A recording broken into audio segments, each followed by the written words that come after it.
بسم الله والحمد لله والصلاة والسلام على رسول الله. أيها الإخوة الكرام، السلام عليكم ورحمة الله. حفظكم الله وسدد خطاكم وحفظ بلادنا الجزائر من كل سوء وسائر بلاد المسلمين. أسأل الله أن يجعلكم جميعا من أعلام الهدى ومن مصابيح الدجى. عنوان هذه المداخلة: أثر السيرة النبوية في نهضة الأمة. أعالج هذا الموضوع من خلال مقدمة وأربع نقاط وخاتمة. تنصرف المقدمة إلى مسألتين أساسيتين. المسألة الأولى أن السيرة النبوية هي الترجمة العملية للوحي الطاهر. الحمد لله، هي أعظم نعمة من نعم الله عز وجل علينا أن القرآن لا يزال محفوظا كما أنزل. نحمد ربي ونشكروه. القرآن كما كان مازالوا. إنا نحن نزلنا الذكر وإنا له لحافظون. إذن يا سعدنا ما دام كلام ربي مازالوا كما هو، وهذه نعمة كبيرة. واللي بغى يعرف قيمة هذه النعمة يقارن، يشوف الشعوب الأخرى والأمم الأخرى، ينظر إلى الأمم الأخرى التي تاهت تعيش حالة من التيه والضلال، دون أن نذكر نماذج، والنماذج كثيرة.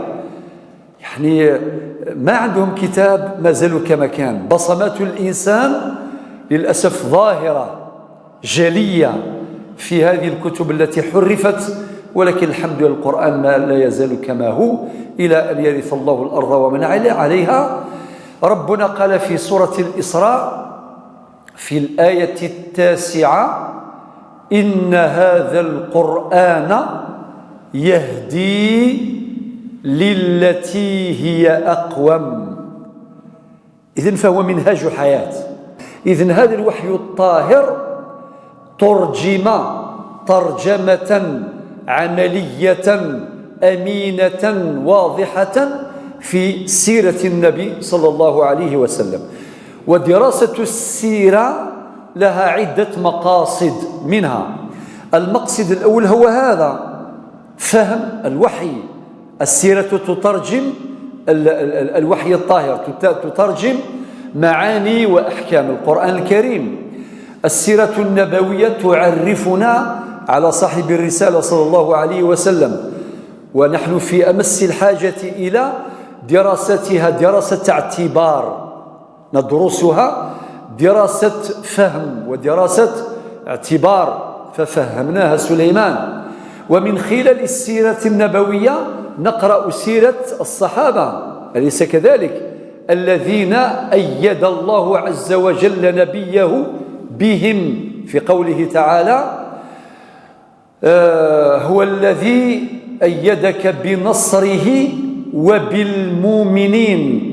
إذن بعد تأييد الله عز وجل هو الذي أيده كما أيد سائر النبيين والمرسلين: إلا تنصروه فقد نصره الله إذا أخرجه الذين كفروا ثاني اثنين إذ هما في الغار إذ يقول لصاحبه لا تحزن إن الله معنا، إلى آخر الآيات.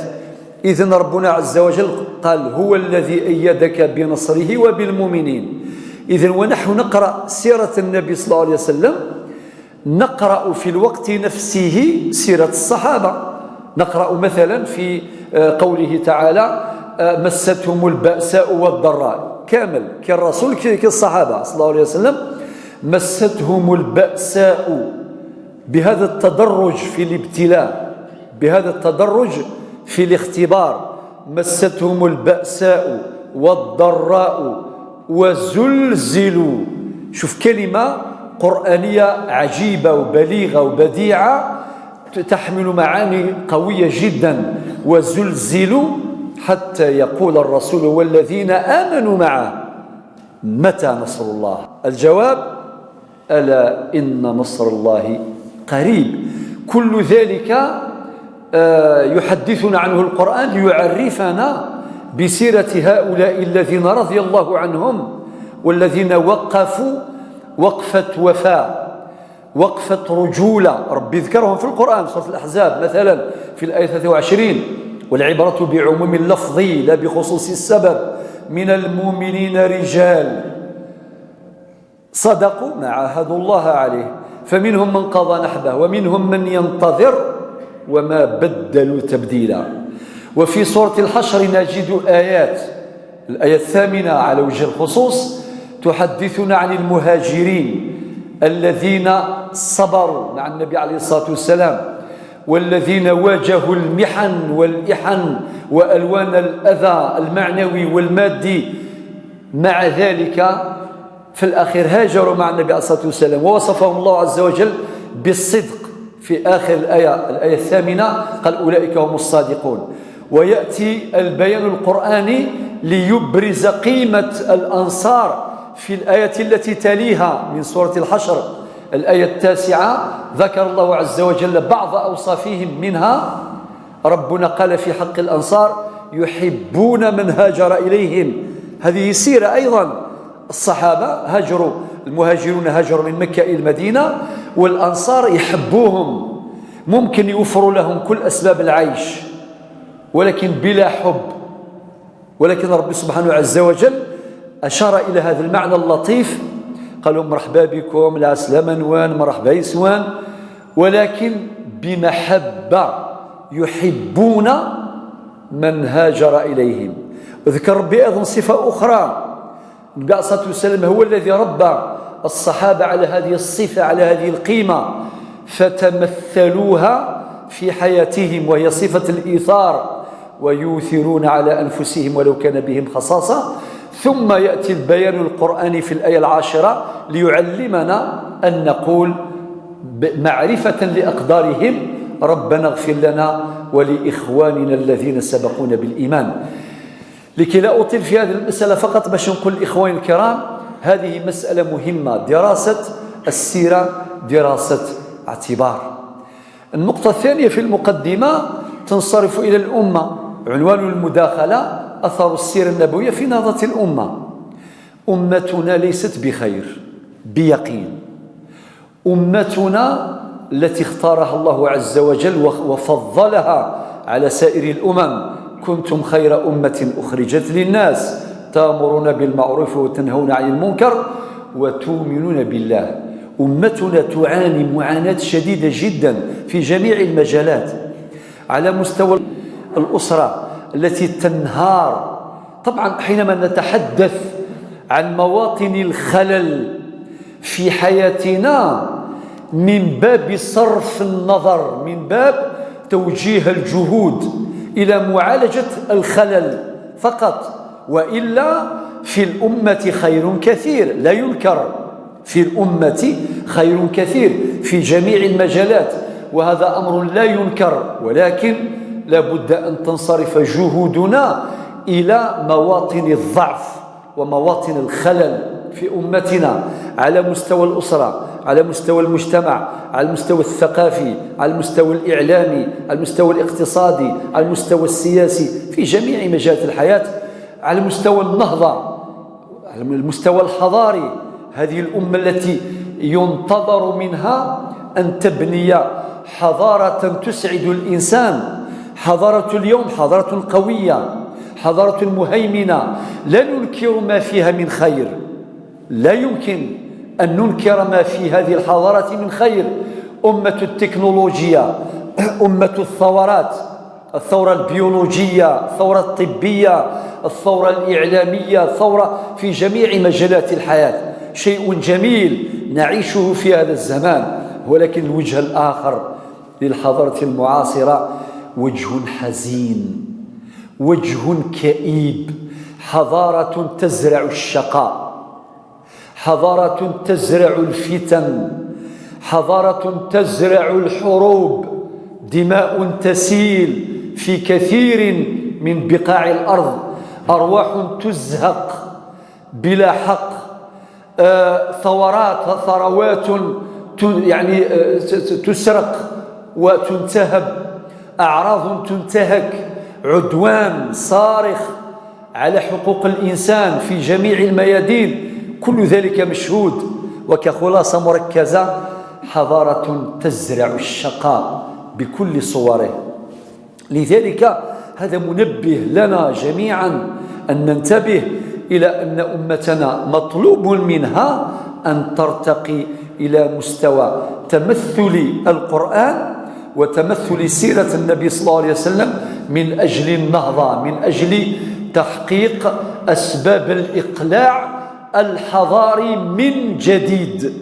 رغم أن أمتنا تعيش ما تعرفونه، ولكن حينما نقرأ في الحديث الذي خرجه الإمام الحاكم في مستدركه، يقول النبي عليه الصلاة والسلام: أمتي أمة مرحومة. ما دام الرسول صلى الله عليه وسلم قال هذا الكلام إذن لا خوف، هو اللي قال أمتي أمة مرحومة. ولكن نحن لابد أن نعود إلى هذه السيرة النبوية، لابد أن نعود إلى قراءة الوحيين الكتاب والسنة من أجل توفير أسباب النهضة من جديد، من أجل تحقيق أسباب الإقلاع الحضاري من جديد.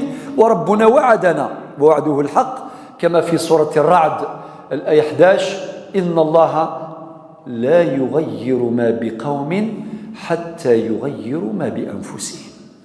نروح الآن إلى 4 نقاط كخلاصة. كي نقراو السيرة النبوية نستخرج في الحقيقة 4 مقومات لنهضة جديدة، وهي أساسية. هناك مقومات أخرى ولكن أركز على هذه. المقوم الأول هو المقوم الإيماني. النبي عليه الصلاة والسلام أمره الله عز وجل أن يزرع التوحيد، أليس كذلك؟ ربنا قال في سورة البقرة في الآية 256: لا إكراه في الدين قد تبين الرشد من الغي. وهذه الآية جاءت بعد آية الكرسي مباشرة، آية الكرسي 255: الله لا إله إلا هو الحي القيوم. الآية التي تليها هي الآية 256 مما ورد فيها: لا إكراه في الدين قد تبين الرشد من الغي، فمن يكفر بالطاغوت ويؤمن بالله فقد استمسك بالعروة الوثقى لا انفصام لها. حينما نعود إلى السيرة النبوية، النبي صلى الله عليه وسلم ترجم هذه المعاني في سيرته الطاهرة، فكان يدعو الناس إلى التوحيد لرب سبحانه. هذا المقوم الإيماني لا يمكن أن نبني حضارة بعيدا عن هذا الأساس المتين، استحالة مطلقة. هنا انهارت الحضارة الغربية، هنا زرعت أسباب الشقاء لأنها لم تكن موصولة بالله. الحضارة اللي ماشي مربوطة بربي ما تنفعش. القراية والعلم اللي ماشي مربوط بربي سبحانه والله ما ينفع، يضر. لذلك ربي قال في القرآن: اقرأ باسم ربك. القراية هو لكن تكون مربوطة هكذا. العلم إذا اتصل بالله عمر، وإذا انفصل عن الله دمر. فالعلم عمار أو دمار. إذن المقوم الأساس لبناء الحضارة لنهضة جديدة هو تجديد الإيمان، إعطاء القوة للإيمان. ربنا هو الذي يقول: يا أيها الذين آمنوا آمنوا. علاش ربي يقول المؤمنين آمنوا؟ باش يزيد الإيمان، لأنه كل ما زاد الإيمان كل ما زاد العطاء، ولا لا. أما واحد يقول لك عندي 10 جرام نتاع الإيمان يكفيني، قسما نصلي ما يكفيش. كلما الإنسان ازداد إيمانا كلما استشعر مسؤوليته في الحياة. ربي قال في سورة البقرة الآية 143: وكذلك جعلناكم أمة وسطا لتكونوا شهداء على الناس. هل يمكن للإنسان الذي لم يستشعر هذا التكليف هذا الواجب يقول كان خاطئني أنايا؟ ولكن كي يقرأ هذه الآية ويكون عنده ذلك الإيمان يستقبل به هذا البيان القرآني سيفهم بأنه مسؤول. وكي يقول النبي صلى الله عليه وسلم في الحديث الذي خرجه الإمامان البخاري ومسلم: كلكم راع، وفي رواية: ألا كلكم راع وكل راع مسؤول عن رعيته. معناه هذا الحديث يشعرنا جميعا بالمسؤولية وبلا استثناء. إذن سادة الأفاضل الإخوان الكرام أخواتي الفضليات، نركز على هذا المقوم الإيماني. النبي عليه الصلاة والسلام قال في الحديث الذي خرجه الإمام مسلم والإمام البخاري وغيرهما، حديث ابن عمر: بني الإسلام على 5: هذا في سنته الطاهرة، في سنة يعلمنا بأن الإسلام بني على 5 ركائز أساسية. هذا موجود في السنة. وفي السيرة يعطينا حتى طريقة التبليغ. كيف؟ إنكم تأتون كذا وكذا، خبروهم باللي أعلمهم بأن الله واحد، ربي واحد، فإن استجابوا لكم، إذا كان أمنوا وصدقوا بأن الله واحد، خبروهم باللي ربي سبحانه فرض عليهم 5 صلوات في اليوم والليلة. شوف حتى التدرج. إذن السيرة النبوية تترجم ترجمة أمينة ما ورد في القرآن الكريم وما ورد أيضا في السنة القولية للنبي صلى الله عليه وسلم، والأدلة كثيرة تترى. إذن المقوم الإيماني هو الأساس. لماذا؟ لأن الإنسان المسلم إذا استشعر علاقته بالله عز وجل ووثق صلته بالله عز وجل وترجم معاني الإيمان، لا شك أن بعد الإيمان يأتي العمل الصالح مباشرة، يخدم الصلاح. وتعرفوا كل ما ذكر الله عز وجل الذين آمنوا يقول وعملوا الصالحات، والعصر إن الإنسان لفي خسر إلا الذين آمنوا وعملوا الصالحات وتواصوا بالحق وتواصوا بالصبر. وفي آخر آية في سورة الكهف الآية 110 فمن كان يرجو لقاء ربه، شكون اللي يرجو لقاء ربه؟ هو المؤمن. فمن كان يرجو لقاء ربه واش يدير؟ فليعمل عملا صالحا ولا يشرك بعبادة ربه أحدا. والآيات كثيرة في هذا الباب. إذن هذا المقوم الإيماني. ونتعلم من السيرة منهجية الدعوة إلى الإيمان، منهجية زرع الإيمان في قلوب الناس.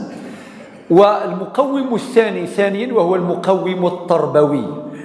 المقوم التربوي لا ينفصل عن المقوم الإيماني، لأن هذا البناء الحضاري، هذه النهضة، لا بد أن ترافقها القيم، لفالور القيم التي تعطي قيمة للإنسان والتي تحقق له كرامته، لأنه الإنسان مكرم ولا لا. ربي سبحانه يقول في سورة الإسراء، نعود إليها مرة أخرى، سورة الإسراء في الآية رقم 70 واش يقول ربي؟ ولقد كرمنا بني آدم. فقهاؤنا قالوا كرامة الإنسان في آدميته، ابن آدم عنده الكرامة. إذا فهمنا هذه لها مقتضيات، لها مستلزمات. ثم أن هذا الإنسان كما يقول علماء الحضارة على رأسهم أستاذنا مالك بن نبي. بالمناسبة أذكر نفسي وأذكر إخواني بضرورة قراءة مؤلفات هذا الرجل العظيم الأستاذ مالك بن نبي، الله يرحمه برحمته الواسعة، الذي تحدث في الحضارة حديثا بديعا جدا. ومما ذكره لنا في مقولاته المبثوثة في كتبه المختلفة، يقول لك الإنسان بن آدم هو العنصر الأساس في البناء الحضاري. لا يمكن نبني حضارة إلا إذا كان بنينا بن آدم. لاتريما الإنسان هو الصح. والقرآن والسنة والسيرة كلهم من مقاصد هذه المصادر التي نملكها بين أيدينا الآن بناء الإنسان الذي يكون الأساس المتين للحضارة التي تزرع السعادة للشقاء، التي تزرع السلم والسلام والأمن والآمال، وكذلك الحضارة التي تفجر ينابيع الخير في بني البشر. إذن الجانب التربوي، المقوم التربوي، الآيات كثيرة. دعوني أنصرف إلى ذكر بعض القيم في السيرة وفي السنة النبوية. أنطلق من كتاب الأدب المفرد، وهذا الكتاب الرائع للإمام البخاري. الإمام البخاري عنده كتب، من كتبه كتاب رائع اسمه الأدب المفرد. نروح لكم إلى بعض الأحاديث. أبدأ من الحديث رقم 270 يعلم النبي عليه الصلاة والسلام هذا الحديث، يقول لك خياركم أحاسنكم أخلاقا. هو أعطانا المعيار، معيار تفاضل، وهي معايير عادلة كما قال ربي في سورة الحجرات الآية 13: إنا خلقناكم من ذكر وأنثى وجعلناكم شعوبا وقبائل. بعد قال لتعارفوا، ما قالش لتناكروا أو قال لتعارفوا. وبعدين ختم الآية 13 بمعيار عادل، قال إن أكرمكم عند الله أتقاكم. هاي فرق. نروحوا للسنة. النبي عليه الصلاة والسلام يقول في الحديث 270 كما قلنا في أدب المفرد، قال خياركم أحاسنكم أخلاقا.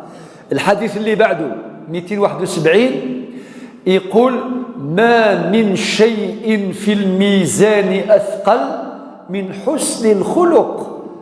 راه النبي عليه الصلاة والسلام يقولنا واش من الخدمة اللي عندها الميزان ثقيل في الحسنات، هي الأخلاق. هذيك القيم اللي موجودة في القرآن وفي السنة وفي السيرة نتاع النبي عليه الصلاة والسلام، قالك بهذيك تثقلوا الموازين تاعكم بالحسنات. وكلنا يرجو ذلك، أن يثقل الله موازيننا بالحسنات يوم لا ينفع مال ولا بنون إلا من أتى الله بقلب سليم. ما من شيء في الميزان أثقل، وفي رواية يوم القيامة، من حسن الخلق.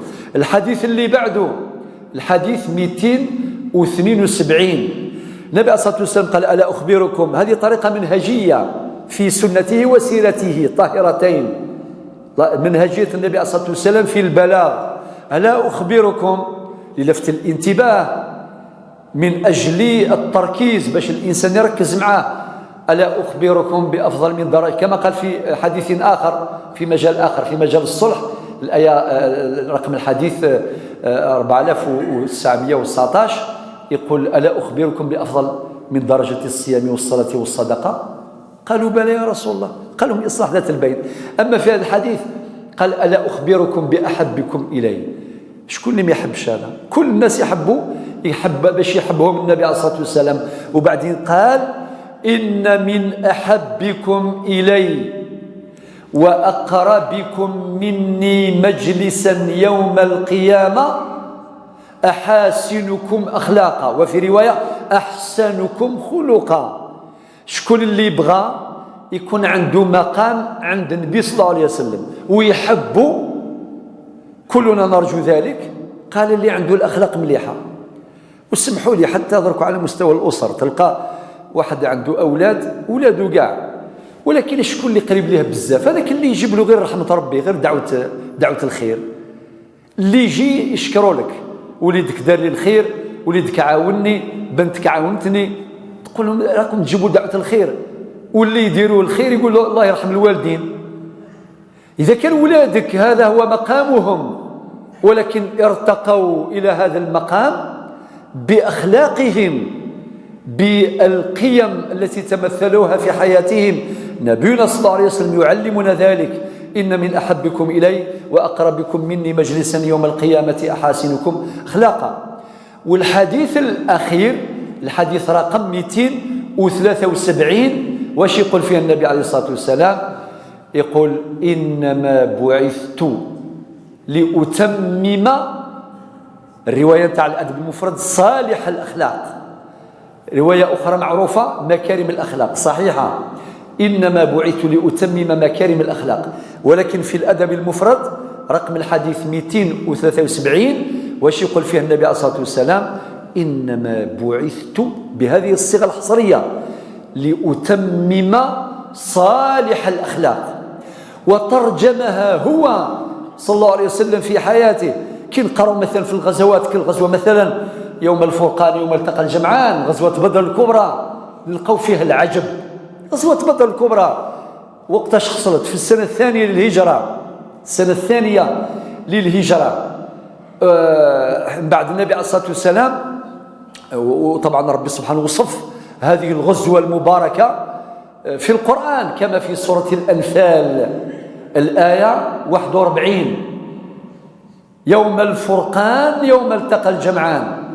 وين قالوا النبي عليه الصلاة والسلام سيروا وأبشروا، يعني في مواقف وهو في الغزوة وهو يحضر للغزوة، ولكن القيم الأخلاقية التربوية حاضرة لا تغيب. وهذاك الصحابي الحباب المنذر كي قالوا يا رسول الله في الجانب العسكري الاستراتيجي شاف الجيش المكان هذاك ما يفضل مكان آخر باش يتموقع فيه جيش المسلمين. قالوا يا رسول الله شوف الأدب نتاع الصحابة معه، أهو منزل أنزلكه الله؟ إذا كان ربي اللي قال لك خلي الجيش نتاعك هنا تاع المسلمين خلاص ما عنديش رأي. نعم، شوف أهو منزل أنزلكه الله أم هو الرأي والحرب والمكيدة؟ فقال النبي عليه الصلاة والسلام بل هو الرأي والحرب والمكيدة. أعطي رأيك، يلا المجال مفتوح للاجتهاد في المجال الفني الاستراتيجي في الحروب. أعطى الضوء الأخضر وأشار عليه هذا الصحابي عليه الصلاة والسلام. المهم في مواقف كثيرة يعني تجاوزها بسرعة إلى أن قال لهم سيروا وأبشروا. زوج كلمات، هو كلمة هذه قوية جدا، سيروا وأبشروا، معنى يبشرهم بنصر من الله ليذكرهم رغم أن العدد قليل وأن العدة قليلة بالمقارنة بين جيش المسلمين وبين جيش المشركين الكفار لا وجه للمقارنة، ولكن هم يعلمون علم اليقين بأن النصر من عند الله. والأمر نفسه أيضا وقع في غزوة تبوك، غزوة تبوك التي ذكرها القرآن، غزوة العسرة، عسرة في الجو، جو ساخن حار جدا، غزوة يعني عسرة في البعد، أكثر من 700 كيلومتر بين المدينة المنورة وتبوك حيث تقع الغزوة، غزوة في عسرة في القلة، ما كانش ثم اللي عثمان بن عفان تعرفوا، ثم اللي جهز ثلث جيش العسرة، ثم اللي قال النبي عليه الصلاة والسلام في الحديث الذي خرجه الإمام مسلم في صحيحه في الحديث رقم 38 قالوا ما ضر بن عفان ما عمل، هذه رواية من رواية الحديث، ما عمل بعد اليوم، هكذا بشره النبي صلى الله عليه وسلم. إذن هؤلاء الصحابة كانوا يترباو مع النبي عليه الصلاة والسلام ويشوفوا هذيك القرآن والسنة راهي في السيرة نتاعو العملية في السلم والحرب في كل المجالات، في السوق، في الدار، في المعاملات، في العلاقات مع الغير، مع المسلمين، مع المنافقين، مع المخالفين، مع أهل الكتاب من اليهود والنصارى. يعني زخم. بالمناسبة ما كاينش سيرة دقيقة كما نتاع النبي عليه الصلاة والسلام، يا سعدنا. هناك مطاعن يعني تطعن بها سير الخلق، سير الزعماء وسير المصلحين وسير الكبار في دار الدنيا، ولكن سيرة النبي صلى الله عليه وسلم سيرة دقيقة عميقة فيها تفاصيل عجيبة جدا في جميع المجالات. أعود. إذن هذه القيم كانت حاضرة. لو كان نرجع غير شوية برك يوم نزل الوحي، كي نزل الوحي معنى الصفات الأخلاقية التربوية أعطاها له ربي قبل ما يولي نبي رسول. نعطي لكم الدليل. كيرجع من غار حراء وقد أنزل عليه جزء من الوحي، اقرأ باسم ربك الآية الأولى، رجع للدار الخديجة بنت خويلد الله يرضى عليها أمنا جميعا، قال لها زملوني زملوني لقد خشيت على نفسي. أول اتصال صار بين السماء والأرض، وماشي حاجة بسيطة، القرآن. أو ربي قال إنا سنلقي عليك قولا ثقيلا، كلام ربي. ويقول لو أنزلنا هذا القرآن على جبل لرأيته خاشعا متصدعا من خشية الله. وكي قالها الخديجة زملوني زملوني لقد خشيت عن نفسي. نقرأ ذاك واش قالت له خديجة، قالت له كلا والله لا يخزيك الله أبدا. نأخذ هنا عبرة أنه الزوجة الصالحة كي توقف مع زوجها الموقف، يعني كاين أحاديث كثيرة تخاطب الرجال لحسن تعاملهم مع الزوجات. هناك أحاديث كثيرة أيضا توجه النساء باش يدربوا على حسن التعامل مع الأزواج لتحقيق هذا التوازن والاستقرار الأسري الذي يكون سببا في تحقيق الاستقرار الاجتماعي. أي يمكن أن نتحدث عن مجتمع مستقر إلا إذا استقرت أسره. فإذا استقرت الأسر هذا يؤدي حتما إلى استقرار المجتمع، لأنه يتشكل من مجموعة أسر. أما إذا اهتزت هذه الأسر وإذا تمزقت وإذا تفككت سيكون المجتمع كذلك ممزقا ومفككا.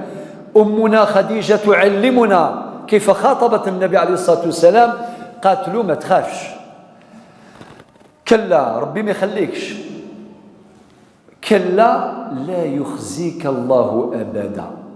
وبعدين ذكراته ببعض الخصال التي كان يملكها، منها إنك لتصل الرحم وتحمل الكل لضعيف ترفده، أنعام. 3 وتكسب المعدوم اللي ما عندوش تعاونه. 4 وتقري الضيف، نعم. وفي حديث آخر من كان يؤمن بالله واليوم الآخر فليكرم ضيفه. بعدين النقطة الخامسة واش قالت له؟ وتعين على نوائب الدهر أو نوائب الحق، معنى تعاون تحل الأزمات تحل مشكلات الناس إلى آخره. نبينا عليه الصلاة والسلام كان قرآنا يمشي بين الناس، هذه سيرته العطرة، وهي سيرة لطيفة، سيرة بديعة ممتعة للغاية. ونحن نقرأ سيرته نتعلم دروسا وعبرا لا تعد ولا تحصى. نعود إلى موقف جلل وقع له في مقدمة الفتح، معنى كيف يدير الأزمات وكيف تعاون مع الأصحاب وكيف يترجم معاني الآيات. سأذكر بعض منها الآن.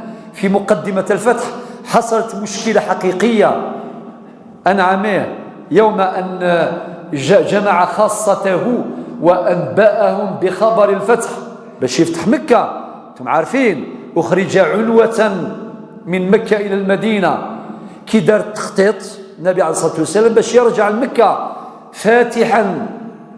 والقصة فيها تفاصيل بلا ما نذكرها كامل. قصة حاطب، هذا هو المشار الذي أريد أشير إليه. حاطب ابن أبي بلتعة وما صدر منه، وهو صحابي جليل، ولكن صدر منه ما صدر. والحكاية معروفة، حينما جمع بعض الصحابة منهم علي بن أبي طالب والمقداد إلى آخره وقال لهم اذهبوا إلى روضة خاخ، ورضة خاخ موضع بين مكة والمدينة، تجدون في الموضع هذا ضعينة، يعني المرأة المسافرة، وأحذرها من الرسالة. فيه مواقف وتفاصيل كثيرة. نروح مباشرة إلى محل الشاهد. ما هو محل الشاهد؟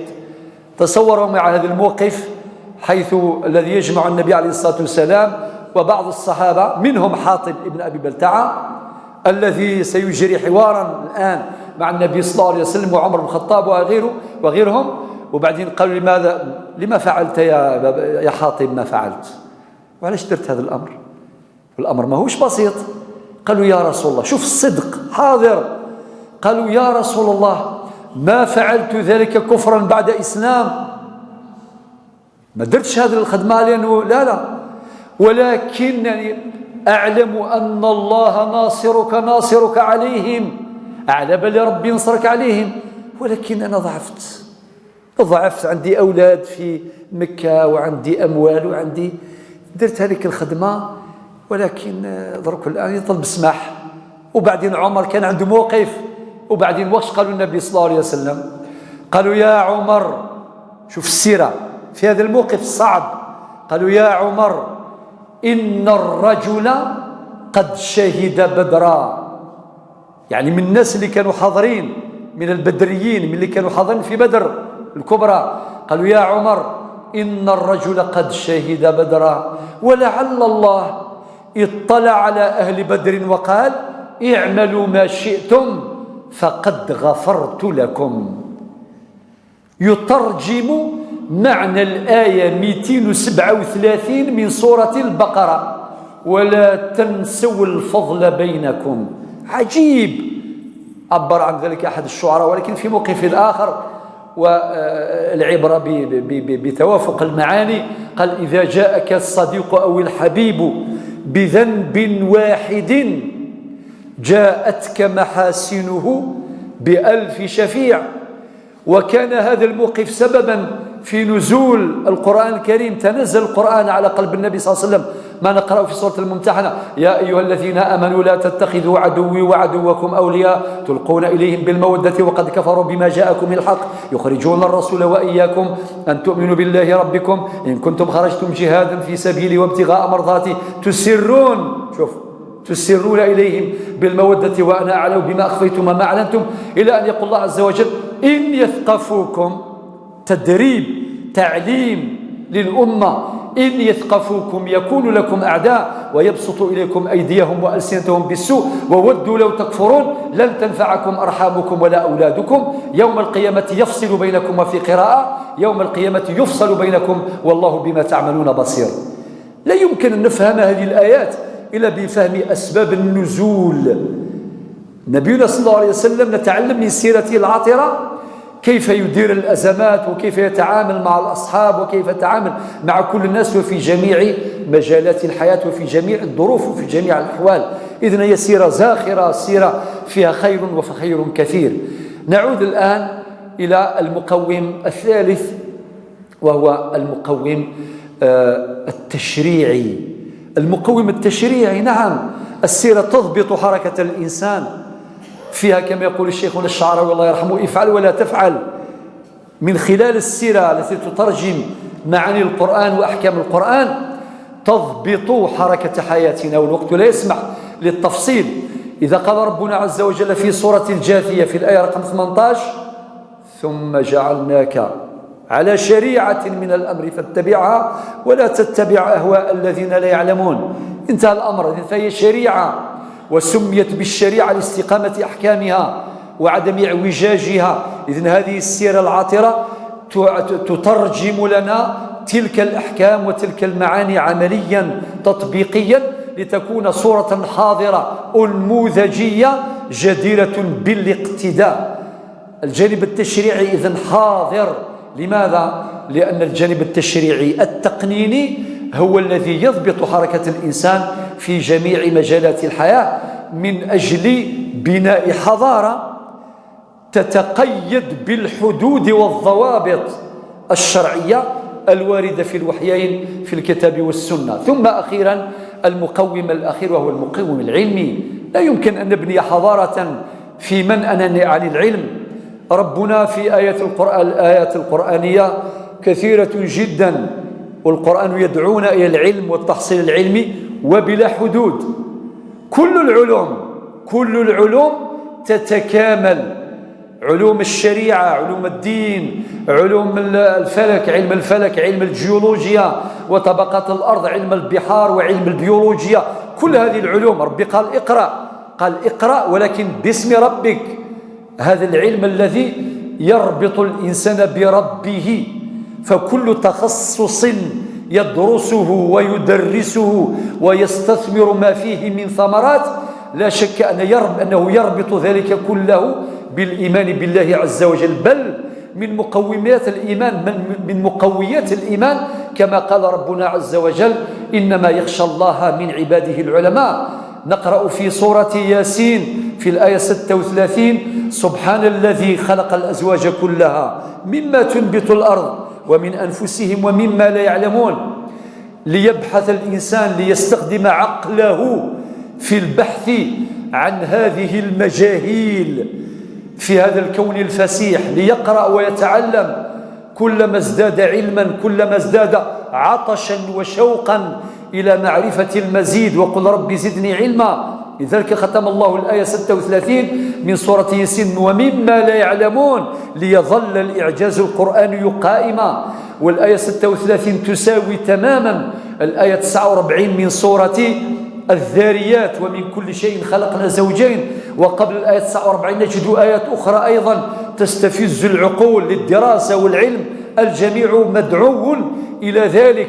قال ربنا عز وجل: والسماء ذات الحبك في الآية 7 وفي الآية 20 وفي الأرض آيات للموقنين. هذه الأرض التي جعلها الله لنا فيها معاشنا، فيها حياتنا، نبني المساجد والمصانع والمدارس، وفيها البحار وفيها الأنهار وفيها البترول وفيها الخير وفيها كل شيء، ولكن كيف نستخدم عقولنا من أجل الاطلاع على مكنونات ومخزونات وكنوز هذه الأرض لاستخراجها واستثمارها إيجابيا. وفي الأرض آية للموقنين بعد الآية 20 مباشرة الآية 21 وفي أنفسكم أفلا تبصرون، وفي الآية 22 وفي السماء رزقكم وما توعدون، الآية 49 أشرنا إليها، والآية 50 قلنا ففروا إلى الله، والآية 55 تقول وذكر فإن الذكرى تنفع المؤمنين، الآية 56 تقول وما خلقت الجن والإنس إلا ليعبدون. معنى يا ابن آدم إذا بنيت حضارة فلا تطغى، لا تحتقر، لا تعتدي على حقوق الإنسان مهما كان هذا الإنسان، لأن كرامته في آدميته. وجعلناكم شعوبا وقبائل تعارفوا إن أكرمكم عند الله أتقاكم. يدعو هؤلاء إلى التواضع وعدم التكبر وعدم القهر والتجبر على الناس، كما قال في سورة الإسراء في الآية 37 إنك لن تخرق الأرض ولن تبلغ الجبال طولا، إلى آخر هذه المعاني. ثم نأتي في الخاتمة لنقول إخواني الكرام، هذه الحضارة ليس بالأمر الصعب ولا بالأمر المستحيل، لأن الله عز وجل أعطى لنا حلا في سورة العمران حينما قال ولا تهنوا ولا تحزنوا وأنتم الأعلون إن كنتم مؤمنين. كونوا مؤمنين، ربي يغير حالنا إلى أحسن حال، هو قادر. فإذا اجتهدنا في تحقيق ما نستطيع حقق الله لنا ما لا نستطيع.